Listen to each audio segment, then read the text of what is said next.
Hi guys, maayong buntag, good morning, good morning. So magbablog tayo about sa profesyon natin at siguro yan na lang gagawin natin. Mag-start tayo sa first step hanggang sa next level. So akong profession is security. So profession natin security, trabaho natin security. So yun na lang ang natin iba-vlog. So nag-start tayo bilang security is 2008 or 2009. So bali na ako, ah, running to 14 years sa pagiging security. Oh, grabe ang tagal. Tagal ng security. Wala pa rin naipon. Naipon yung ipon yung resibo. Resibo lang na open, na ipon. So bali, yun na lang iba-vlog ko about sa profession ko, security. So pagdating sa security naman, first time ko talaga nag-security, mahirap. Mahirap talaga. So nung tumagal, yun, maganda na at medyo ma-challenge na. So pagdating naman sa pag mag-undergo ka ng security, kailangan mo talaga mag-trainee.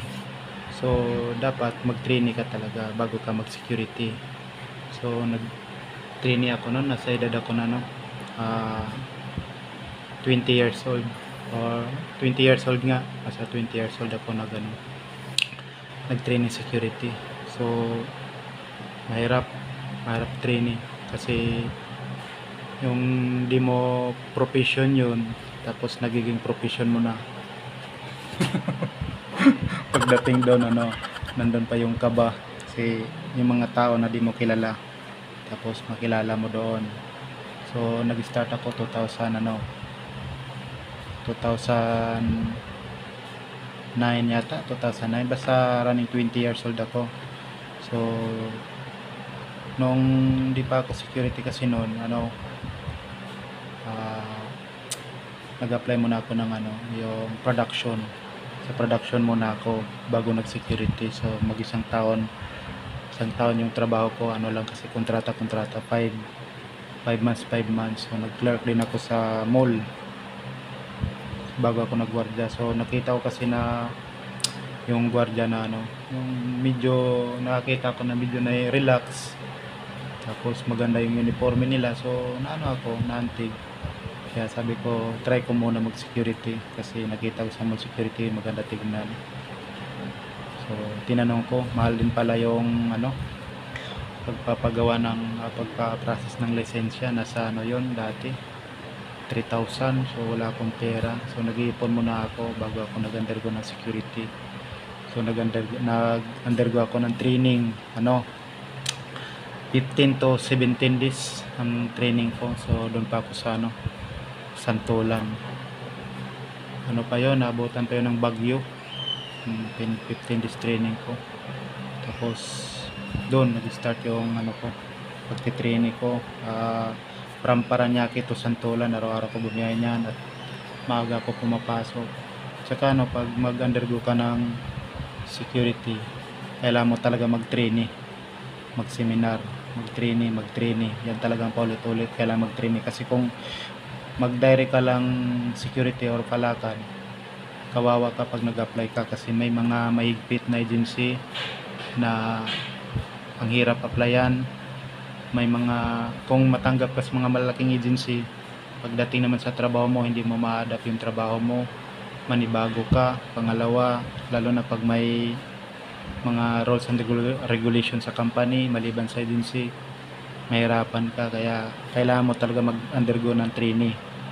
Lang naman din yun, 15 days running to ang pa 16 to 17 na yun, pinaka final na yon, yung firing, kuha ng dokumento, tapos pang palakad mo. Kaya abutan ka ng 17 days, depende yun sa kontrata mo kung pero mas maganda atinan mo talaga ng training para ma-adapt mo lahat at para easy lang sa trabaho, kasi yun ang pinaka the best choice bilang isang security.